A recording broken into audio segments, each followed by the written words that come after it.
So there is a heavy cost to pay when you have to battle out a legal matter in the family courts. And today we're going to look at what the stats imply if you are a litigant in person. And we're also going to introduce you to a new YouTube channel that talks about the facts and gives opinions that most of us are thinking about. So if you're interested, let's get started.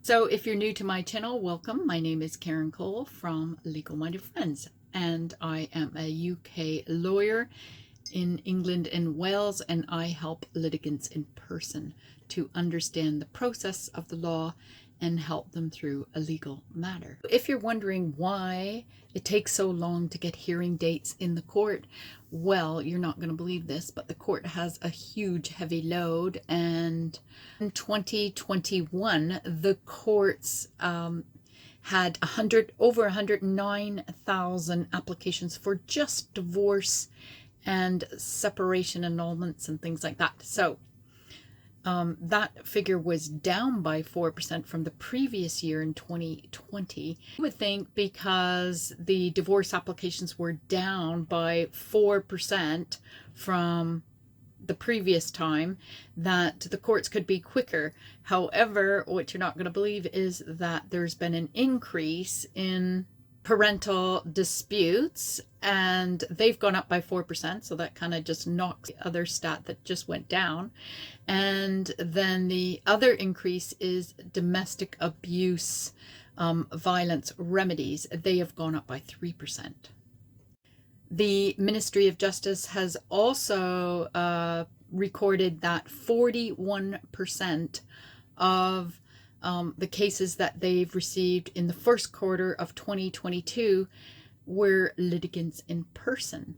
When you're a litigant in person, it means you're representing yourself in court. And what they found was that people that were represented by a solicitor, even if it was one party that was represented or if both parties were represented, the ones that were represented were facing more time to complete their cases. So there was no reason given for why it's taking longer for cases to finish if they had representation.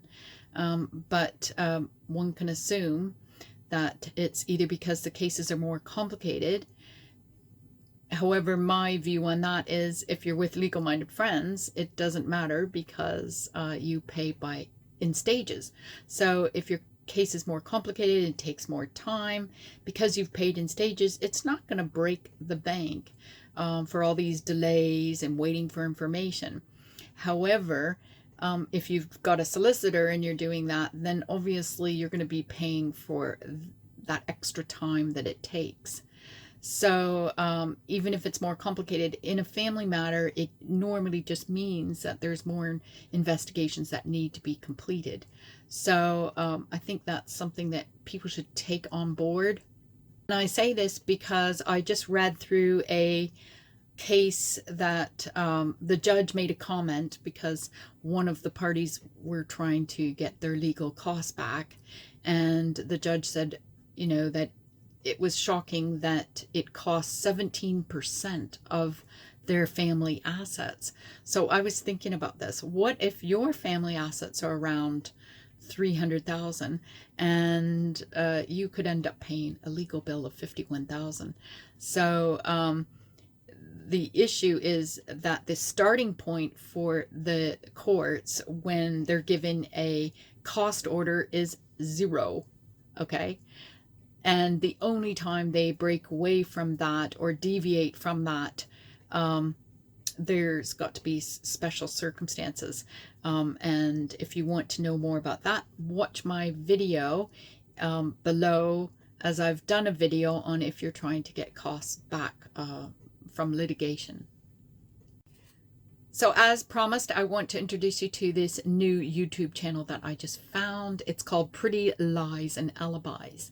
And what they do is they give facts on current crime cases that are going through the courts, and they give opinions that most of us are thinking about. And because we're talking about the expense of custody battles, I thought it was really interesting that even though they are from America, they are finding the same kind of problems over there. So let's have a listen and then I'll come right back. Trouble in Paradise, Joe Ryan files for divorce from Lori in Hayes County, Texas. And to say that a nasty custody battle starts to take place is a major understatement. Joe would end up spending over $75,000 litigating custody issues with Lori, and that lasted up until he died. They were technically still battling custody when he died. Now, you have to think, what if Lori had done the right thing and allowed Tylee to have a relationship with Joe and then also with Charles?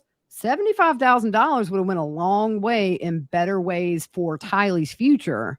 I wish I could play the rest of that soundbite for you, but I think it's going to be better if you go and watch it for yourself. I've left the link below because they go on to say how expensive custody battles are and how when parents cannot agree, how it affects the children. And I know if you've been watching our videos, we talk a lot about that. So it's just getting it from another perspective because they are in America.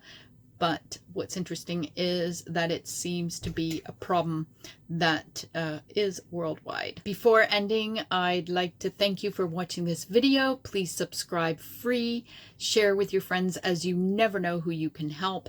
I am trying to get increase my subscribers, because if I can get 1,000 subscribers, we can do a YouTube live where we can do an interaction and you can ask questions and we can talk about issues that are important to you. And if you need help with a legal matter, contact Legal Minded Friends. Visit our website in the description area below, and why not watch some of our other videos.